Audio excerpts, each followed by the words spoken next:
أرضي بانها يو أرضي بانها يو وبحي ودنكانها يو أرضي بانها يو أرضي بانها يو وبحي ودنكانها يو وحان ورديا ورديا دكسي ذو آذى وحان ورديا ورديا دكسي ذو آذى إنن أقن كورسا دلكيغا أنفعي ومناسبة هذا قيمة بدن وسيدتن أردي أو دميستي لوقدها إنجليز سيدا سوماليغا إيو وليبا حسابتا كان دميستي محدك لوقدها إيه الحكمة إنستيوت أوف لانجويج إيه مقالة أرقيسا ودفعدي أفراد إيه لغو أبال مريو إسلام مركانا كبحدا مددير إيريد إيه وجيري دوكسيغان الحكمة haddaba munaasabada aad u qiimo badan oo ardaydani lagu abaalmarinayo ayaa saaka loogu qabtay hotel cusub ee magaalada Hargeysa munaasabadan oo si meeqaamkeedu aad u sareyso loo soo agaasimay isla markaana lagu soo casuumay marti sharaf aad u qiimo badan kuwaas oo isugu jiray culimada diin maamulayaal iyo waliba mas'uuliyiin iyo waalidiinta kala duwan ee ubadkooda wax ka bartaan dugsigan luuqadaha alxikma munaasabadan oo jawi farxadeed ku bilaamatay ayaa ugu horeynba waxaa munaasabadani furay maamulaha guud ee dugsiga luuqadaha alxikma maamule Cabdicasiis Ismaaciil Maxamed waxaana uu ka warbixiyay aasaaskii waliba maraaxishii kala duwanaa ee uu soo maray dugsigan luuqadaha ee alxikma iyo dufcaadka kala duwan ee ka baxday waxa uu sidoo kale maamulku ku dheeraaday dadaalada joogtada ah iyo waliba culumta kala duwan ee la baro isla markaana ardaydu ay ka bartaan dugsigan luuqadaha waxa uu sidoo kale dardaaran iyo duco u soo jeediyay waalidiinta ubadkooda keenay dugsigan luuqadaha alxikma inay ubadka kula tacaalaan aqoon kororsiga iyo waliba horumarkooda waxaana hadaladiisa ka mid ahaa runtii saaka waa subax khamiisa bisha Maarch ay tahay 25 sanadka 2021 isla qaniga 21aad waxaynu u fadhinaa oo aynu maanta maamuusaynaa oo aynu la farxaynaa ardayda maanta ka qalin qoranaysa dugsigan alxikma oo runtii ah dufcadii afraad oo maanta ka qalin jabinaysa dugsigeena intaan u hambaliyeyn ardada maanta qalin qoranaysa amba qalin jabinaysa oo tiradoodu dhan tahay 8 arday waxaan u mahad celin lahaa oo aad iyo aad ugu mahad celin lahaa oo xafladeena ugu sugan madasharaf aad u fara badan laakiin ardayda qalin jabinaysa waxaan leeyahay hambaliyo hambaliyo hambaliyo maanta waxaad ka qalin jabinaysaan waa English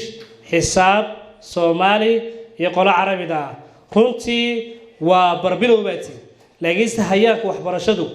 aad buu leeyahay u dheeryahay haw qaadanina biidnaahi tacaala ilaad maanta aad qalin jabiseen oo Ingiriisiga heer biidnaahi tacaala aad ka gaadheen waxaan loobi doonin waalidiinta ku soo tabacay ubaxa quruxda badan ilaa maanta halkan ay soo gaaraan marka waalidiintana aad iyo aad insha Allah ugu mahadnaqaya aad iyo aad insha Allah u mahadsantiin mas'uuliyiintii qiimaha badnaa ee madashani lagu soo casuumay ay ka mid ahaayeen maamulaha dugsiga Arrayaan Sheekh Ibraahim Cumar Jaamac gudoomiyaha qaybta waxbarashada ee hay'adda Al-Huda Sheekh Ciise Yuusuf Maxamuud iyo Haldoor Cabdikariin Axmed Nooge iyo Sheekh Axmed Cabdi Xaaji Shabeel ayaa iyaguna kelmado qiimo badan ardayda u soo jeediyay waxaana ardayda ay kula dardaarmeen inay aqoon kororsiga iyo waliba cilmigooda luuqadeed ay kor u qaadaan isla markaana ay naftooda iyo dalkooda iyo waliba diintoodaba ay kor u qaadaan mas'uuliyiintani waxa ay sidoo kale dardaaran iyo duco ay u soo jeediyeen waalidiinta kala duwan ee ubadkooda keenay dugsigan luuqadaha alxikma in ubadka lagu ilaaliyo aqoon kororsiga waxaana hadalladooda ka mid ahaa waxaan u imid inaan idiin hambaliyeeyo farxadda idinkala qayb galo ballanta aan oofiyo kol haddaan ballantan galay inaan iskuulka u imanayo waxaan idinka rabaa cilmiga ha baranaysaan maanta dalkeena ku bedeshaan halkan waxaa ku qoran oo maxadkiina ku barataan luqad iyo xisaab afrikaanka waxaa la hadhay mataqaanaa maadooyinka sayniska ka yaaca waa xisaab waa physics waa chemistry waa biology afartaasaa horumarka adduunku baadi doonaya waxa soo raaca technology ardayda kala duwan ee wax ka barata dugsiga luuqadaha alxikma ayaa intii munaasabaddu socotay waxay ardaydu ay soo bandhigeen aqoontii guud ee ay ka soo barteen dugsigoogani waxaanay ardaydeeni ahaayeen arday wejiyadoodaad ka dheehanayso aqoon iyo weliba karti uu soo geliyey maamulkooda iyo macallimiintooda dugsigan alxikma markii la soo gaadhay guniya gunaanadkii munaasabadani waxaa shahaadooyin iyo weliba hadyado aad u qiimo badan lagu maamuusay 80kii arday ee maanta ka qalinjabiyey dugsiga luuqadaha ee alxikma kuwaasoo isugu jiray gabdho iyo wiilal muddo 2 sanno ah soo baranayay luuqadda ingiriisida luuqadda soomaaliga iyo weliba xisaabta ardaydani ayaa markii shahaadooyinka la siinayey waxaad wejiyadooda ka dheehanaysay farxad maadaama ay muddo badan ay soo baranayeen isla markaana ay horumar ka soo gaadheen luuqadaha soomaaliga ingiriisiga iyo weliba xisaabta qaar ka mida ardaydii maanta munaasabadani iyagana shahaadooyinka la guddoonsiiyey ayaa iyaguna macallimiintoodii iyo maamulkoogii jahligan ka soo saaray ugu abaalguday inay siiyaan hadiyado aad u qiimo badan haddaba munaasabadani ayaa ku soo gabagabowday da'yar baratay luuqadaha ingiriisida soomaaliga iyo weliba xisaabta isla markaana muddo badan soo dhiganaysay kana dhiganaysay maxadka luuqadaha alxikma oo ka mida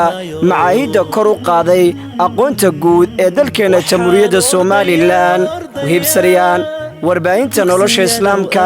hargeysa waxaanu ordayaa